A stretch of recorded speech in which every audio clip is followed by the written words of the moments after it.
आता है बंदर लेके, वो गुलाटी मारता, हम तालियां बजाते हैं। तालियां बजाना बड़ी चीज नहीं है, बड़ी चीज है वो पेट के लिए क्या कर रहा है उसको समझना। अब जो बात मैं आप लोगों के सामने बताऊंगा, भाई साहब थोड़ी यहां से जरा छोड़ दो, इसका नेटवर्क यहां से आ रहा है। सबसे पहले शहीद भगत सिंह जीवनदाता टीम, जो जयपुर की टीम है, जिसमें दीपक शर्मा मेरे भाई और इसके जितने भी साथी हैं, मेरे भाई हमारे से कई साल पहले से जुड़े हुए हैं। हम एक माह के तो नहीं हैं, लेकिन हमें यहां कैसा महसूस होता है, हम अपने घर में अपने परिवार के बीच में खड़े हैं। मैं मेरी पूरी की पूरी जयपुर की टीम और जयपुर के समस्त भाईचारे को सबसे पहले हार्दिक बधाई देता हूं और आप लोगों के चरणों में अपनी नमस्कार करता हूं। आप लोग इतना हमारा सीना गर्व से चौड़ा कर देते हो। यहां आने के बाद हमें आज तक ये महसूस नहीं हुआ हम हरियाणा में हैं या राजस्थान में। अब कई साथी सोचते हैं जो समाज सेवा है यह करने से हमें मिलता क्या है। बहुत सारे भाई पूछते हैं यह बात कि समाज सेवा करने से हमें क्या मिलता है। आज आप लोगों को बताना चाहता हूं ये बात। जब श्री कृष्ण भगवान महाभारत का युद्ध जीतकर घर पे जाते हैं, अपने महल की तरफ जाते हैं, रुक्मिणी महारानी गेट पे खड़ी थी, उसके भी मन में हजारों सवाल थे। उसने अपना छोटा सा सवाल किया, हे महाराज युद्ध तो आप जीत के आ गए, आज मेरे भी मन में कुछ सवाल हैं।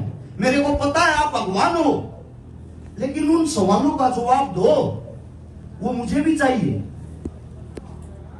भगवान श्री कृष्ण कहते हैं, हे महारानी अपने सवाल पूछो। सबसे पहला सवाल था, पितामह भीष्म पूरी उम्र ब्रह्मचारी रहे, अपने जीवन में उसने कोई भी गलत कार्य नहीं किया, उनके पास इच्छा मृत्यु का वरदान था।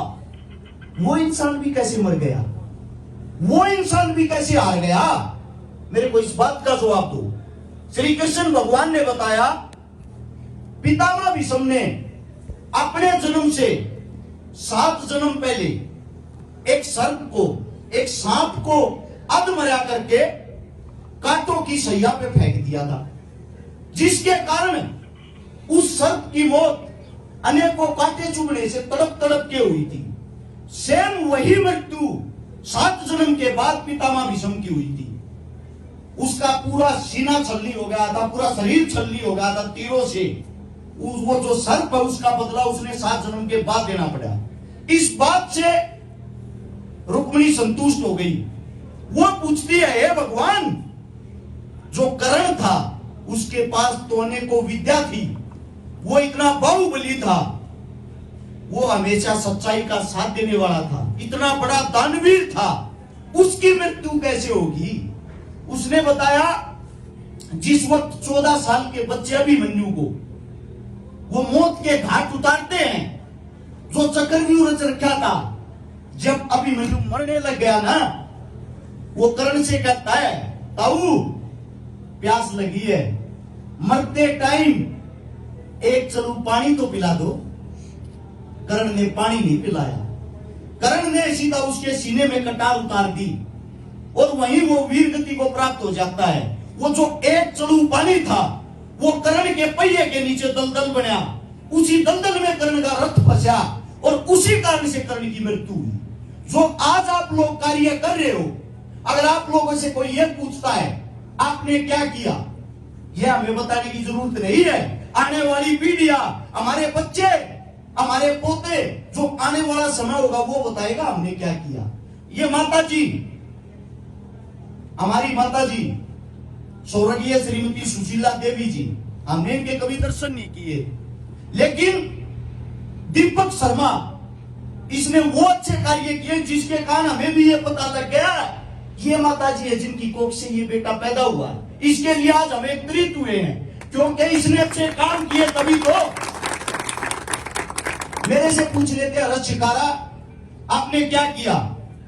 अरज शिकारा ने ये किया, यहां जब मैं आके बैठता हूं, यहां पे 15 साल का लड़का, 75 साल का बूढ़ा मेरे को नाम लेके पुकारता है, बेटा अरज शिकारा है। ये पहचान मैंने कोई अखबारों में पोस्टर फोटो लगवा के नहीं बनाई। ये पहचान मैंने पैसे दे के नहीं बनाई। ये आप लोगों के आशीर्वाद से, प्यार से, समाज सेवा करते हुए बनाई है। अब मैं बात करूंगा, मेरे दो वीर भाई बैठे हैं, फौजी असलापुर, दमन फौजी। ये माइक पे ज्यादा बोलते नहीं है क्योंकि ये सीधा कार्य करके दिखाते हैं। इनके बारे में बताता हूं। दमन फौजी साहब ने जो हम समाज सेवा करते हैं, मेरे पिता तुल्य हैं दोनों। सबसे पहले हर लड़की की मदद में, हर इंसान की मदद में, हर परिवार की मदद में, हर जाति की मदद में ये आगे चलते हैं। मेरी उंगली पकड़ के लेके ये चलते हैं। भारत माता की जय! माता की जय! और एक बात और बता देता हूं, आपकी साइड तो मुझे पता नहीं, हमारी साइड जातिवाद हाल फिलहाल अच्छे ज्यादा फैला हुआ है। फौजी असलापुर, किसी को आज तक ये नहीं पता मेरा भाई पंडित है। मैं पूछता हूं फौजी साहब, आपका सरनेम क्या है, नाम के पीछे क्या लगाते हो? ये बताते हैं फौजी। फौजी एक देश का सिपाही होता है। मेरे लिए मेरे पिता समान है। मुझे इस चीज से कोई फर्क नहीं पड़ता इसकी जाति क्या है, इसके जो कर्म है ना, उनके लिए मेरे लिए पिता समान है। दूसरा, मेरा बड़ा भाई दमन फौजी, ये वो इंसान है जो बार बार रक्तदान करते हैं, लोगों से करवाते हैं, नई नई चीजें लेके लोगों के बीच में आते हैं ताकि भाईचारा, प्यार, प्रेम बढ़ा रहे, लोग आपस में एकजुट रहे, एक दूसरे से प्यार करें। हाथ जोड़कर आप सभी साथियों से भी मेरी एक विनती है, समाज सेवा कर रहे हो अच्छी बात है, लेकिन अपने अंदर अगर जाति का कीड़ा आप लोगों के अंदर उत्पन्न हो गया ना, आप लोगों के अंदर पैदा हो गया, ये अच्छी बात है। आप जिस कौम में, जिस जाति में पैदा हुए हो उस पे गर्व करो, लेकिन आपके धर्म ने, आपकी जाति ने आपको यह नहीं सिखाया कि आप दूसरे धर्म, दूसरी जाति को कभी नीचा दिखाओ। हम सब भाई, हम सब भारतीय हैं। तो भाई आप सभी साथियों से ये मेरी विनती है, अगर आप लोगों के अंदर ऐसी कोई भावना उत्पन्न होती है उसको सबसे पहले खत्म करें। और भविष्य में भी ऐसा कोई प्रोग्राम हो, ऐसे प्रोग्रामों के लिए जिस समय, जिस वक्त आप बुलाओगे, आपके छोटे भाई, क्योंकि राजस्थान हमारा बड़ा भाई है तो हम आप सब के लिए छोटे ही हैं, तो आपके छोटे भाई हमेशा आपकी सेवा में खड़े मिलेंगे। मेरे मुंह से कोई गलत शब्द निकल गया हो, कोई गलत बात निकली हो, उसके लिए मैं हाथ जोड़ के क्षमा चाहता हूँ, माफी चाहता हूँ। आगे का प्रोग्राम, आगामी प्रोग्राम जैसा जो भी आदेश है वो आगे चलाएं। सभी साथियों ने इतने प्यार से मेरी बात सुनी। आप एक नारा लगाएंगे भारत माता के लिए, ठीक है? तैयार हो? या भाई आवाज एक जैसी आनी चाहिए, कभी मेरी अकेले की हर सारा ज्यादा हो। लगाएं?